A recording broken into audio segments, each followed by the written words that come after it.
Okay good. Video कोई of नहीं करेगा as you have informed about it before. Okay, Raksha Chahar, beta turn on your video.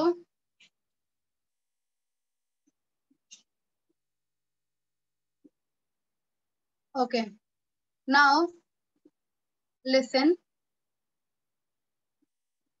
So चलिए आज का हम स्टार्ट करते हैं। हम लोग अपना जो चैप्टर पढ़ रहे थे दैट वाज हेवनली बॉडी, है ना। हम लोग पढ़ रहे थे हेवनली बॉडी, तो उसी चैप्टर को कंटिन्यू करेंगे हम आगे, क्योंकि इस चैप्टर में बहुत सारे क्वेश्चंस बनते हैं।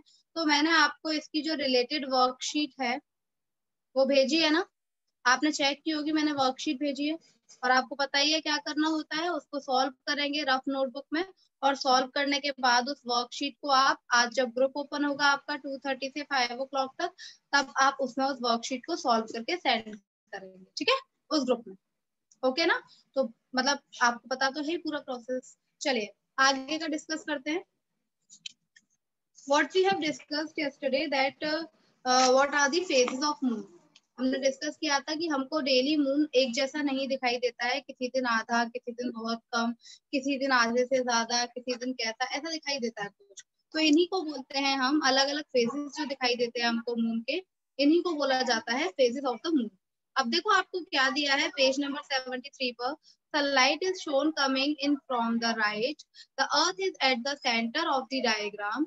The moon is shown at 8 key stages during its revolution around the earth. The moon phases names are shown alongside the images. The line from the earth to the moon represents your line of sight when looking at the moon. The large moon image shows that you would see at that point in the cycle. One important thing to notice is that exactly one half of the moon is always illuminated by the sun. We can see only that part of moon which reflects the light of the sun. मतलब ये क्या कह रहा है कि आपको जो अलग अलग मून की शेप दिखाई देती है ना डिफरेंट डेज पर, वो क्यों दिखाई देती है, सिंपली आप जो समझो अपने स्टैंडर्ड के अकॉर्डिंग कि आपको जो different different stages, different phases जो दिखाई देते हैं मून के, वो फेजेस क्यों दिखाई देते हैं, तो मून के सारे हिस्से पर जो है, क्योंकि वो रोटेशन जो रिवॉल्यूशन जो होता है अर्थ का, उसकी वजह से वो सेंटर में आती है अर्थ, और तो पूरा पूरा मून के पूरे पूरे पार्ट पर लाइट नहीं पड़ पाती है, क्योंकि सामने अर्थ है ना, मून के पूरे पार्ट पर सनलाइट नहीं आ पाती है, ठीक है, कभी कितने पार्ट पर आ गई, कभी कितने पार्ट पर आ गई। तो मून का जो पार्ट सनलाइट को रिफ्लेक्ट करता है वही पार्ट हमको दिखाई देता है। बात समझ में आ रही है आपको, किसी दिन कितना, किसी दिन कितना क्यों दिखाई देता है, मतलब मून का जो पार्ट जिस दिन सनलाइट को जितना रिफ्लेक्ट करेगा, सन की जो लाइट है उसे जितना रिफ्लेक्ट करेगा, जितना हिस्सा रिफ्लेक्ट करेगा वही हिस्सा दिखाई देगा। बात समझ में आ रही है, सनलाइट जो आती है वही तो रिफ्लेक्ट करता है मून, तभी तो मून हमको चमकता हुआ दिखाई देता है कि नहीं देता है। तो मैं सिर्फ यही कहना चाह रही हूँ कि अलग अलग शेप में वो अलग अलग उसके फेसेस इसलिए दिखाई देते हैं क्योंकि जो पार्ट उसका लाइट को क्या करता है, लाइट को रिफ्लेक्ट करता है, वही पार्ट हमको दिखाई देता है। आ रही है बात समझ में, वही पार्ट हमको क्या होता है, वही पार्ट दिख जाता है। अब देखो आगे अब हम देखेंगे कि कौन कौन से face. Kanak Agarwal, why are you raising your hand?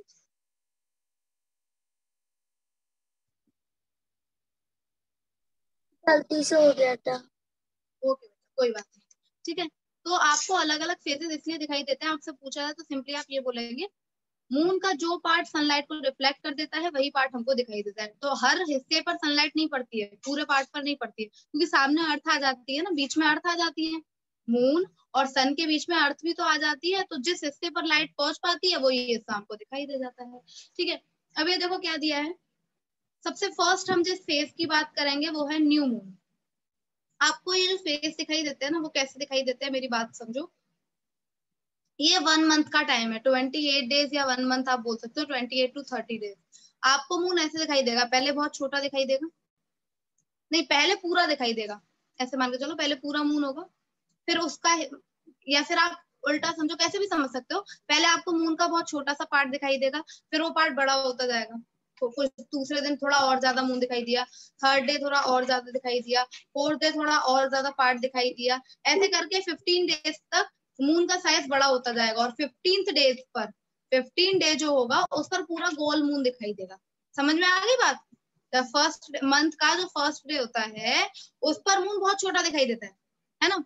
अब वो बड़ा होता जाएगा, धीरे धीरे बड़ा होता जाएगा। जो 15th डे होगा उसमें पूरा मून दिखाई देगा गोल आपको, ठीक है। फिर 15th डे के बाद 16 डे से क्या हो जाएगा, अब वो मून फिर कम होने लगेगा, डिक्रीज होने लगेगा, पूरे मून का थोड़ा पार्ट हट जाएगा, कम दिखाई देगा, फिर और कम हो जाएगा, फिर और कम हो जाएगा, फिर और कम हो जाएगा, और 28 या 30th डे पर बिल्कुल भी मून आपको दिखाई नहीं देगा। बात समझ में आ रही है क्या कह रही हूँ मैं? लौट के वहीं आ गए ना जहाँ से स्टार्ट किया था। फिर जब बिल्कुल दिखाई नहीं देगा उसके दूसरे दिन से फिर स्टार्ट हो जाएगा, थोड़ा सा दिखाई देगा, फिर थोड़ा ज्यादा बढ़ेगा, फिर साइज बड़ा बड़ा होते होते होते होते 15th डे पे पूरा मून दिखाई दे जाएगा। फिर क्या होगा, फिर 16th डे से फिर मून का साइज घटना स्टार्ट कर देगा, कम होता जाएगा, कम होता जाएगा, कम होता जाएगा, यही चलता रहता है।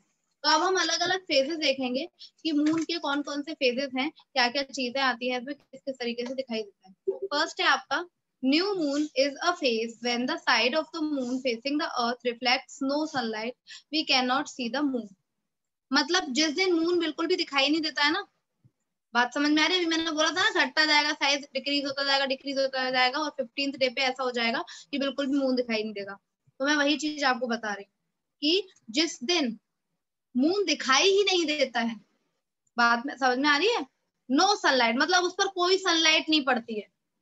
आ रही है बात समझ में? तभी तो दिखाई नहीं दे रहा है, उस पर बिल्कुल भी सनलाइट नहीं जा रही, जैसी सनलाइट पहुंचेगी दिखाई देने लगेगा। मतलब मून का वो फेज जब उस पर सनलाइट पहुंचती ही नहीं है और मून बिल्कुल भी दिखाई ही नहीं देता है हमको, उस मून को बोला जाता है न्यू मून। क्या बोलते हैं उसको? New moon. न्यू मून आपसे पूछा जाए कि न्यू मून क्या होता है, तो आप बोलेंगे जब हमें मून दिखाई नहीं देता, मतलब कि जब मून पर लाइट बिल्कुल भी नहीं पहुंचती है तो वो हमें बिल्कुल भी दिखाई नहीं देगा, और उसके इसी फेज को हम बोलते हैं न्यू मून, ठीक है। अब उसके बाद क्या है आपका क्रिसेंट मून। मैंने अभी आपको क्या बताया कि अब जैसे देखो आज मून बिल्कुल भी दिखाई नहीं दिया, तो अब कल क्या होगा, कौन बताएगा मुझे? आज मून बिल्कुल भी नहीं दिखाई दिया, आज न्यू मून है बिल्कुल, अब कल क्या होगा, अब क्या चीजें होना स्टार्ट हो जाएंगी? हैंड रेस करो और बताओ। आंसर बाय गौरव सिंह, बताओ गौरव। हम थोड़ा सा दिखाई देगा। Very good, correct answer. अब अगले दिन क्या होगा, मून का बहुत स्मॉल पोर्शन दिखाई देगा, बहुत थोड़ा सा पोर्शन दिखाई देगा, है ना। तो उस मून को क्या बोलेंगे? उसे देख तो सकते हैं हम मून, वो मून हमें दिखाई देगा क्योंकि थोड़े से पार्ट पर तो सनलाइट पड़ रही है ना, तो वो हमें दिखाई देगा, लेकिन बहुत छोटा सा पोर्शन दिखाई देगा मून का। उस मून को बोला जाता है क्रिसेंट मून। क्या बोलते हैं उसको? क्रिसेंट मून, ठीक है। अब इस मून का साइज बढ़ता जाएगा, बढ़ता जाएगा, बढ़ता जाएगा। अब क्या होगा, एक स्टेज आएगी जब हाफ मून दिखाई देगा। हाफ मून का मतलब when the moon is at 90 degree angle with respect to the earth and sun and we are seeing exactly half of the moon illuminated and half in shadow। गोल होता है पूरा moon, crescent moon में बहुत छोटा सा portion दिखाई दिया, अब उसका साइज बढ़ता जाएगा, बढ़ता जाएगा, बढ़ता जाएगा। तो गोल एक दिन क्या होगा, कुछ दिनों बाद उस गोल का बिल्कुल आधा दिखाई देगा ऐसे करके। डायग्राम देखो आप फेजेस ऑफ द मून का, ऐसे बिल्कुल, मतलब पूरा जो गोल होता है ना, पूरा गोल नहीं दिखाई देगा, आधा मून दिखाई देगा, और आधे की शेडो बन रही होगी ऐसे। शेडो मतलब परछाई टाइप की बन रही होगी, मतलब आधा ही मून हमको चमकता हुआ दिखाई देगा। उस मून को हम बोलते हैं हाफ मून। क्या बोलते हैं उस मून को हम? Half moon. उसके बाद क्या है बेटा? Gibbs moon. गिबस मून क्या होता है? Gibbous moon is a phase when more than half of the moon is visible, तो not all of it is seen. अब वो हाफ दिखाई दे गया, कब तक बढ़ेगा साइज? जब तक वो पूरा नहीं बन जाता। अब हाफ के बाद थोड़ा और दिखाई देगा, पोर्शन थोड़ा और बढ़ेगा। जब हाफ से ज्यादा पोर्शन दिखाई देने लगता है, हाफ मून से भी ज्यादा पोर्शन दिखाई देने लगता है मून का, तो उस मून के फेज को बोला जाता है गिबस मून। समझ में आ रही बात? जब हाफ तो दिखाई दे ही गया था हमें, जिसे हम हाफ मून बोल रहे थे, अब हाफ से भी ज्यादा पोर्शन जब दिखाई देने लगे मून का, तो उस मून को हम गिबस मून बोलते हैं, ठीक है। अब आगे आपका क्या है, फुल मून क्या होता है? तो अब तो आपको समझ में आ ही होगा फुल मून क्या होता है। जिस दिन पूरा का पूरा गोल मून दिखाई दे जाता है, उस मून को बोला जाता है फुल मून। पूरा मून दिखाई देता है। अरे बस समझ में क्या दिखाई देता है? पूरा का पूरा मून दिखाई देता है। तो ये आपके थे फेजेस ऑफ द मून। किस दिन आपको कैसा मून दिखाई देता है, किसी दिन कुछ पोर्शन दिखाई देता है, किसी दिन कुछ। तो ये आपके फेजेस ऑफ द मून थे, जिसमें न्यू मून आया, crescent moon, half moon, gibbous moon and full moon. इनको याद करना क्या चीजें हैं, ये दिमाग में रखना, ठीक है। अब उसके बाद आपका क्या है, while the moon appears to grow we say it is waxing, when it appears to shrink back to new moon it is said to be waning। समझ में आया वैक्सिंग और वैनिंग क्या है? वैक्सिंग का मतलब जब मून बढ़ता है, मतलब जब मून का साइज इंक्रीज होता है, जब एक भी दिन दिखाई नहीं देता उसके बाद धीरे धीरे बढ़ना चालू होता है ना, जब न्यू मून होता है तो बिल्कुल दिखाई नहीं देता मून, उसके बाद धीरे धीरे मून का साइज बढ़ना चालू होता है। तो जब मून ग्रो करता है, जब उसका साइज बढ़ता है धीरे धीरे, तो उसे तो हम बोलते हैं वैक्सिंग। और जब फुल मून के बाद क्या होगा बेटा, फुल मून के बाद उसका साइज डिक्रीज होने लगेगा ना, वो श्रिंक होने लगेगा, श्रिंक का मतलब सिकुड़ना, कम होने लगेगा उसका साइज। तो जब उसका साइज डिक्रीज होने लगता है, कम होने लगता है, तो उससे बोला जाता है वेनिंग। आई बात समझ में नहीं आई? वैक्सिंग का मतलब जब मून ग्रो करता है, उसका साइज बढ़ रहा होता है, और वेनिंग का मतलब जब मून श्रिंक कर रहा होता है, मतलब उसका साइज घट रहा होता है, फुल मून से कम होने लगता है धीरे धीरे। आगे आपका क्या है, the moon takes 27.3 days to complete one revolution around the earth। Moon जो अर्थ का राउंड लगाता है, प्लेनेट का ही तो लगाता है, मून जो अर्थ का राउंड लगाता है, रिवॉल्यूशन जो करता है, वो कितने दिन में कंप्लीट कर लेता है? एक राउंड कितने दिन में कंप्लीट करता है बेटा? 27.3 डेज। वही मैं कह रही थी ना 28 डेज, 1 मंथ बोल रही थी ना मैं अप्रोक्स, तो 28 डेज मान लो। 28 डेज में ये पूरा सारे फेजेस दिखाई दे जाते हैं आपको, ठीक है। ये पूरा जो राउंड लगाता है ना, उसी की वजह से फेजेस दिखाई देते हैं। तो कितने दिनों में राउंड पूरा कर लेता है मून? 27.3 days, 27 days 3 hours. उसके बाद क्या है आपका, it takes the same amount of time to spin on its own axis as well. वो अर्थ का तो रिवॉल्यूशन करता ही करता है, साथ के साथ जैसे अपनी एक्सिस पर भी घूमता रहता है। जैसे अर्थ है, अर्थ भी तो ऐसे घूमते हुए चक्कर लगाती है, ऐसे ऐसे करके। ऐसी मून जो है वो खुद भी घूमता है साथ के साथ, और घूमते ही घूमते चक्कर लगाता है ऐसे। आ रही है बात समझ में? नहीं आ रही मैं क्या बोल रही हूँ? जैसे आपको बोला जाए एक बच्चे का चक्कर लगाओ, खुद भी घूमो गोल गोल, तो खुद गोल गोल घूमते हुए चक्कर लगाओ, तो आप जो खुद घूम रहे हो अपनी एक्सिस पर, उसे रोटेशन बोलते हैं। पढ़ चुके हो 3rd क्लास में, उसको इतना कोई मतलब लाइक बड़ी चीज नहीं आ गई है। उसके बाद है फॉर्मेशन ऑफ एन एक्लिप्स। ये पढ़ना है अच्छे से कि एक्लिप्सिस क्या होते हैं, ठीक है। फॉर्मेशन ऑफ एन एक्लिप्स क्या बोला गया है इसमें? The earth is moving around the sun and the moon is moving around the earth. ये तो आपको मैंने कब का बता दिया। अर्थ जो है वो किसके अराउंड रिवॉल्व कर रही है? सन के अराउंड। और मून किसके अराउंड रिवॉल्व कर रहा है? अर्थ के अराउंड। यही तो है, अर्थ जो है वो सन के अराउंड रिवॉल्व कर रही है, और मून जो है वो अर्थ के अराउंड रिवॉल्व कर रहा है, ठीक है। An eclipse occurs when an object in space blocks the view of another object such that it cannot be seen partially or completely। ठीक है, तो eclipses कब होते हैं? जब कोई एक बॉडी दूसरी बॉडी के बीच में आ जाती है। मतलब कोई भी एक बॉडी जब दो बॉडीज के बीच में आ जाती है, बात समझ रहे हो? मैं इन तीनों की बात कर रही हूँ, सन मून और अर्थ, सिर्फ इन तीनों की बात हो रही है। जब कोई भी एक बॉडी इनमें से कोई दो बॉडीज के बीचों बीच में आ जाती है, तो उसकी शेडो दूसरे पर पड़ने लगती है, और इससे क्या होते हैं? एक्लिप्सेस होते हैं। बात समझ में आ रही है? इससे क्या होते हैं बेटा? एक्लिप्सेस होते हैं, जब कोई बॉडी दो बॉडीज के बीच में आ जाती है। एक्लिप्सेस जो होते हैं बेटा वो 2 टाइप्स के होते हैं, lunar eclipse and solar eclipse, ठीक है। लूनार एक्लिप्स और सोलर एक्लिप्स। सोलर एक्लिप्स, अब मेरी बात सुनो। डिड यू नो जो दे रखा है पेज नंबर 73 पर, उसे समझो, बहुत इंपॉर्टेंट है। The second full moon in a month is called the blue moon. आपने सुना है ब्लू मून? ब्लू मून नहीं सुना होगा कभी, मैं बताती हूँ ब्लू मून का मतलब क्या होता है। वो बहुत कम होता है, ये ब्लू मून वाली जो चीज होती है ना, वो कहीं बहुत सालों में होती है। देखो मंथ होता है 28 डेज का, है ना। आपको अभी मैंने क्या बताया कि 15th डे पर पूरा मून दिखाई दे जाता है। 15th डे से उसका साइज कम होने लगता है, और उसके बाद उसका साइज कम होते होते होते फिर वो क्या आ जाता है? न्यू मून की कंडीशन आ जाती है, जिस दिन वो दिखाई देता है। तो 15 दिन बाद ही तो आएगी, 15 दिन बाद ही तो आएगी। तो हमने क्या बोला, वो तो 28 डेज का होता है ना। 15 दिन से भी ज्यादा, मतलब मान के चलो हमारा तो 28 डेज का है ना उसका राउंड। उसका राउंड कितने का है? 27.3 डेज का है। ब्लू मून क्या होता है? जब एक मंथ में कभी भी 2 बार फुल मून नहीं होता, ये याद रखना। एक ही मंथ में कभी भी 2 बार फुल मून नहीं होगा, पूरा पूरा मून दिखाई नहीं देगा, ठीक है।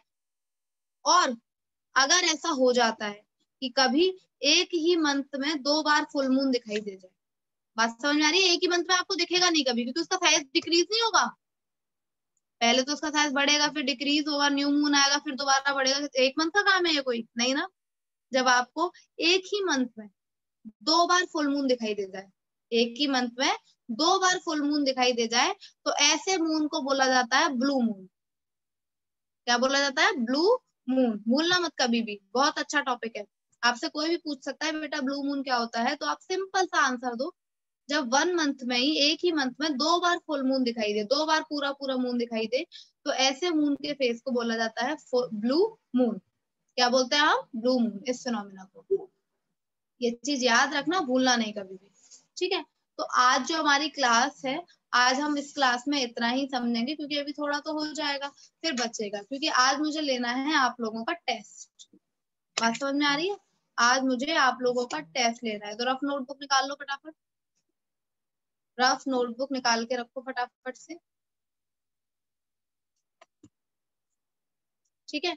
मैं आपको क्वेश्चंस बोलूंगी, आप वो क्वेश्चंस लिखेंगे, फिर मैं आपको 5 to 10 मिनट, 5 मिनट का ही दूंगी टाइम। उन 5 मिनट्स में आप आंसर्स लिखेंगे उनके, और फिर मुझे बताएंगे आंसर्स आपने क्या लिखे। वही वाली बात है ना, मैं आपको आंसर्स बताऊंगी, ठीक है। चलो भाई, फर्स्ट क्वेश्चन सुनो पहले तो। फर्स्ट क्वेश्चन सभी ने निकाल ली होगी, रफ नोटबुक तो लेके ही बैठते होगे ना आप लोग, है ना? तो फर्स्ट क्वेश्चन मैम लिखो। आंसर कैसे लिखते हैं? हाँ बेटा, सिर्फ आंसर ही आंसर लिखना है, ठीक है। चलो अब सुनो मेरी बात, क्वेश्चन बोल रही हूँ मैं, ध्यान से सुनना। First question is, name the female American astronaut who stay who stay the longest time in space. Name the American astronaut who stay in the space long, या फिर आप ऐसे समझ सकते हो, name the women, name the first women to stay in space for the longest time. Name लिखिए उनका, ठीक है। नेक्स्ट क्वेश्चन बोलो, आपने ये तो लिख ही लिया होगा, है ना? Yes ma'am. नेक्स्ट क्वेश्चन ध्यान से, define phases of the moon. Ma'am किसकी डिफाइन लिखनी है? फेजेस ऑफ द मून, आपको बताना है what is phases of the moon. Ma'am हमने जो आपने डिफाइन दी थी, हमने वो लर्न करी है, वही लिख दें? हाँ भले वही लिख दो, आपको जो आता है समझ, ये आपकी चैप्टर की अंडरस्टैंडिंग पर बेस्ड है, ये आपका चैप्टर की अंडरस्टैंडिंग पर बेस्ड है, ठीक है। डिफाइन लिखिए फटाफट फेजेस ऑफ द मून का।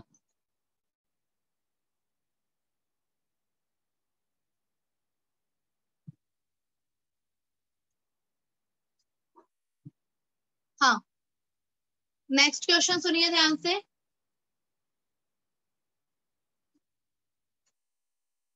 Why the sound is not produced in why the sound is not produced on moon? Why the sound is not produced on moon? Answer लिखो इसका। Why the sound is not produced on moon? Ma'am लिख लिया। Okay, next question सुनिए, fourth one. Fourth is, what is corona? What is corona? What is corona?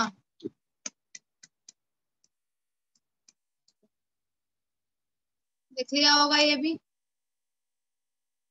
Ma'am नहीं लिखा। लिखो जल्दी, लिखिए फटाफट। ओके, नेक्स्ट क्वेश्चन बोल रही हूँ, सुनिएगा ध्यान से। Next question is, define craters of the moon. Define craters of the moon. Define, जो भी आपके मन में आता है वो लिखो, चीटिंग की मत सोचो, कोई डांट थोड़ी लग रही है। पता तो पड़े आपने कितना चैप्टर को ध्यान से पढ़ा है। मैं फिफ्थ क्वेश्चन क्या? Fifth question is, define craters of moon.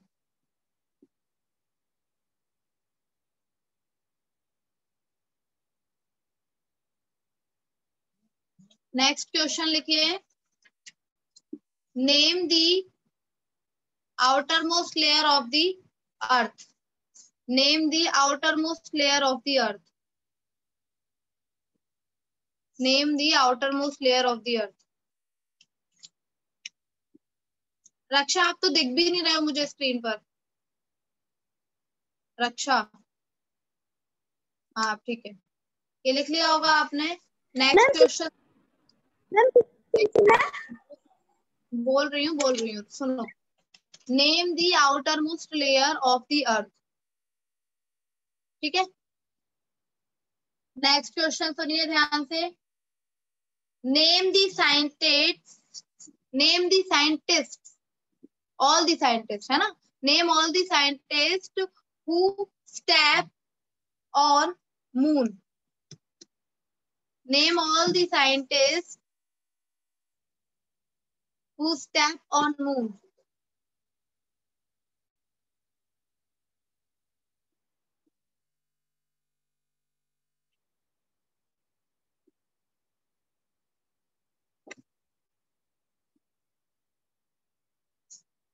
ठीक है.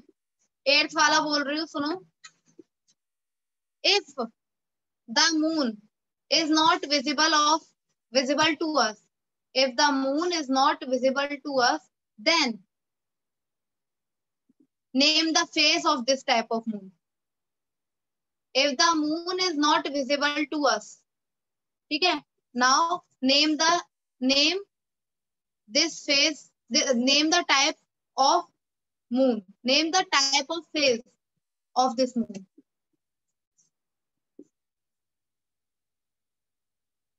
मैम क्वेश्चन फिर से रिपीट कर दीजिए. Question is, if the moon is not visible to us, then name the type of the face of this moon. Ma'am, I have done. Okay. Ma'am, क्या है question? Question is, if the moon is not visible to us, then name the type of the face of this moon. Next question बोलूं?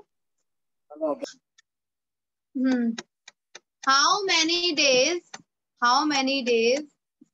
does the moon take to complete one revolution around the earth? How many days does the moon take to complete one revolution around the earth? लिख लिया होगा. Next question बोल रही हूँ, सुनो ध्यान से. Next question is, name the hottest planet. Name the hottest planet of our solar system. Name the hottest planet of our solar system. Name the hottest. Ma'am 9th question क्या था? 9th question था, how many days does the moon take to complete one revolution around the earth? और 10th question है, name the hottest planet in our solar system. Next question लिखिए, sorry लिखिए नहीं, सुनिए और आंसर लिखिएगा. Why the earth is known as blue planet? Why the earth is known as blue planet? Why the earth is known as blue planet?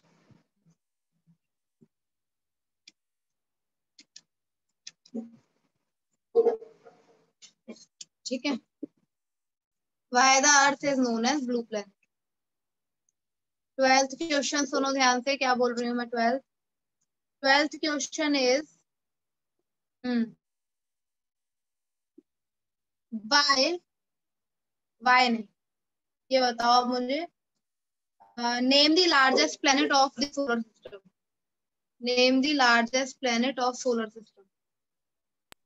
हमें तीनों one बताना है. एक बताना है बस. लार्जेस्ट सबसे बड़ा तो एक ही बता रही हूँ आपको.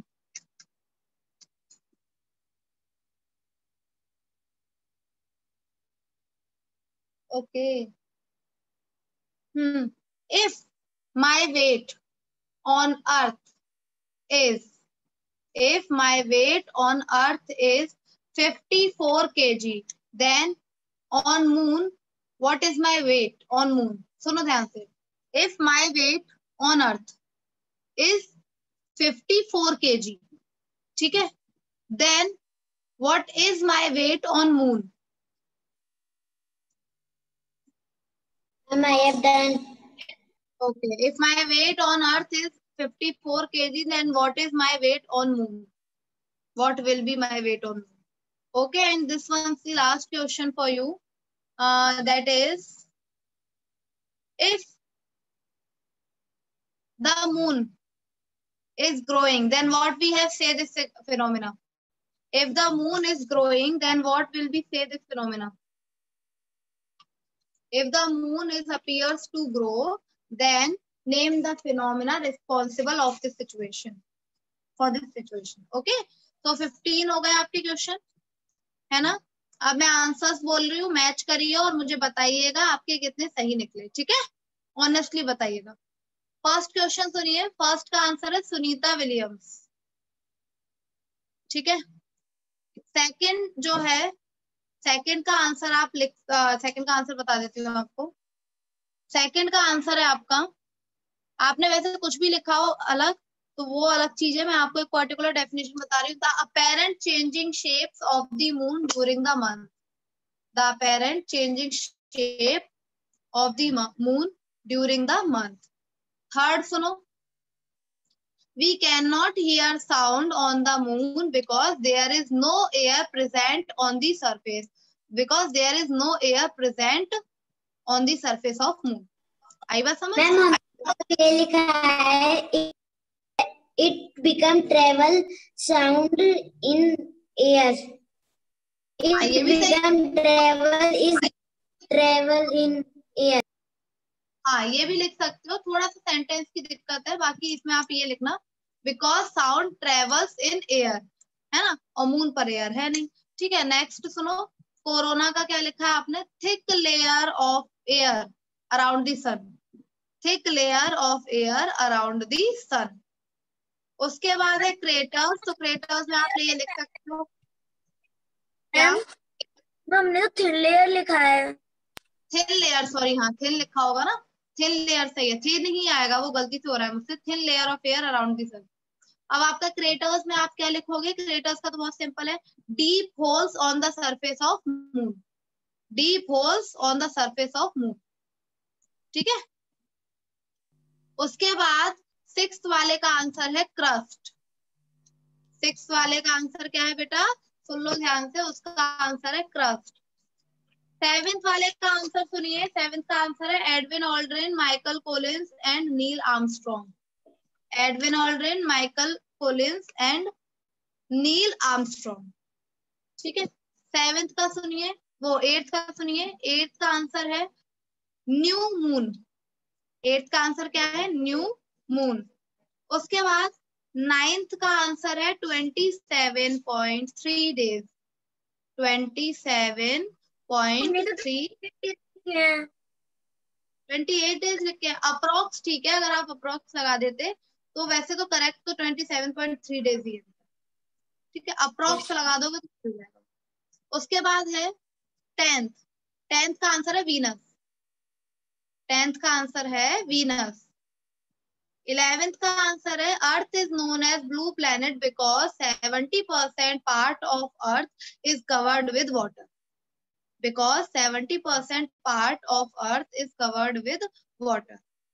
उसके बाद 12th का आंसर है जुपिटर. 12th का आंसर क्या है? जुपिटर. 13th का आंसर है, अगर आपने मरकरी लिखा है तो भी ठीक है और वीनस लिखा है तो भी ठीक है. मरकरी और वीनस दोनों ही इसके आंसर है. दोनों में से जो भी लिखा होगा ठीक होगा. 4th का आंसर है 9 kg. 4th नहीं 14th. 14th का आंसर है आपका 9 kg. 6 से डिवाइड देना होता है, मून पर वेट निकल आएगा. और 15th का आंसर है आपका वैक्सिंग. 15th का आंसर है आपका वैक्सिंग. ठीक है. अब मैं आप लोगों से एक एक करके पूछूं. काउंट करके लिख लो पहले नंबर अपने फटाफट अपनी नोटबुक पे. काउंट करके नंबर लिख लो अपने, कितने आए. चलो 1 मिनट का. मैम 28 हाँ डेज सेट है उसमें मैम कोरोना की मैम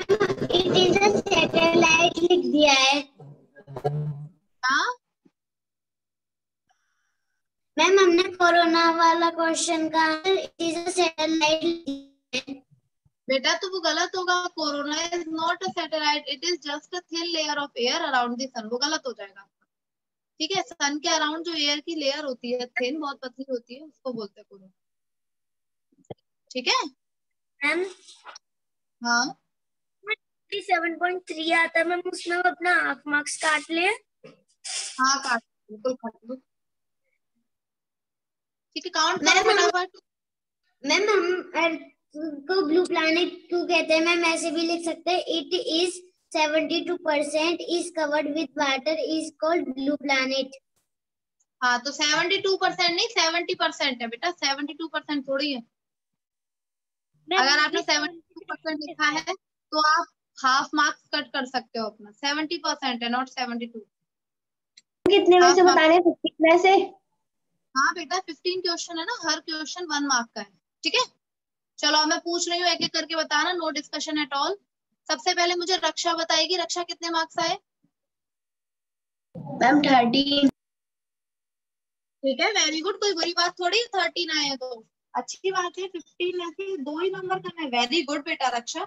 आधे पालीवाल आपके कितने आए बेटा? मैम हमारे 11.5। वेरी गुड, ये भी बुरे नहीं है मार्क्स, ये भी अच्छे हैं, कोई बात नहीं है। एक आध चीजें तो गलत निकल जाती है, कुछ तो अपनी लैंग्वेज में भी लिखना था ना आप लोगों को। उसके बाद मुझे आराध्या आप बताओ, आपके कितने आए?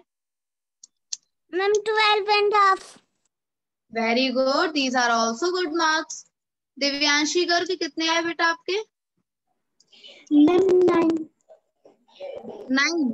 चलो कोई नहीं, और अच्छे से चैप्टर पढ़ना, दोबारा लिंक लूंगी ना मैं टेस्ट तो अच्छे आ जाएंगे, कोई बड़ी बात नहीं है। ठीक है, दिव्यांशी गर्ग के बाद गौरव सिंह, कितने मार्क्स आए बेटा? मैम 10.5। 10.5, ठीक है। आप भी पढ़ना स्टार्ट कर दिया है आपने भी, पहले आपके भी आंसर्स नहीं मिलते थे लेकिन अब दे रहे हो, बहुत अच्छी बात है। चलिए आप बताइए, हर्षित शर्मा कितने मार्क्स आए? हर्षित, हर्षित, हर्षित को कुछ बोलना ही नहीं होता, पूछते रहो भले कितना भी, है ना। कनक अग्रवाल आप बताओ बेटा, कितने आए आपके?